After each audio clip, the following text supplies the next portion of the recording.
আসসালামু আলাইকুম ওয়া রাহমাতুল্লাহ। নিউ টিভি এর বাংলা নিউজে আপনাদের স্বাগতম। আজ 9 মে 2026। ক্যাম্পের শান্তি যারা নষ্ট করছে, আজ আমরা আপনাদের সামনে তেমনই এক ব্যক্তির খবর তুলে ধরব।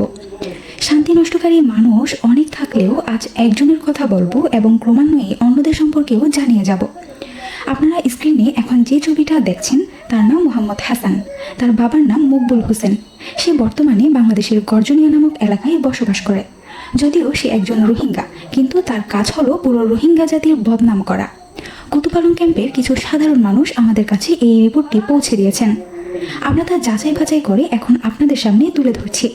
তার সম্পর্কে অভিযোগসমূহ: সে কুতুপালং ক্যাম্পের আমবাগান এলাকায় নিজের আস্তানা তৈরি করেছে।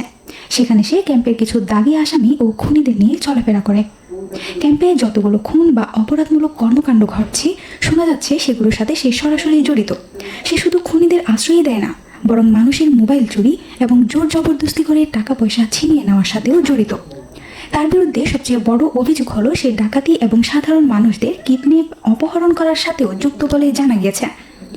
কুতুপালং ক্যাম্পের রোহিঙ্গারা আমাদের মাধ্যমে বাংলাদেশ সরকারের কাছে জোরালো দাবি জানিয়েছে যে এই ধরনের খুনি ও ডাকাতদের দ্রুত আইনের আওতায় এনে কঠোর শাস্তির ব্যবস্থা করা হোক। ক্যাম্পের ভেতরে শান্তি ফিরিয়ে আনতে হলে এই ধরনের গুন্ডাদের নির্মূল করা ছাড়া আর কোনো উপায় নেই। আমরা বাংলাদেশ সরকারের কাছে অনুরোধ করছি যাতে কুতুপালং এবং আমবাগান এলাকাকে এই ধরনের অপরাধীর হাত থেকে মুক্ত করা হয়।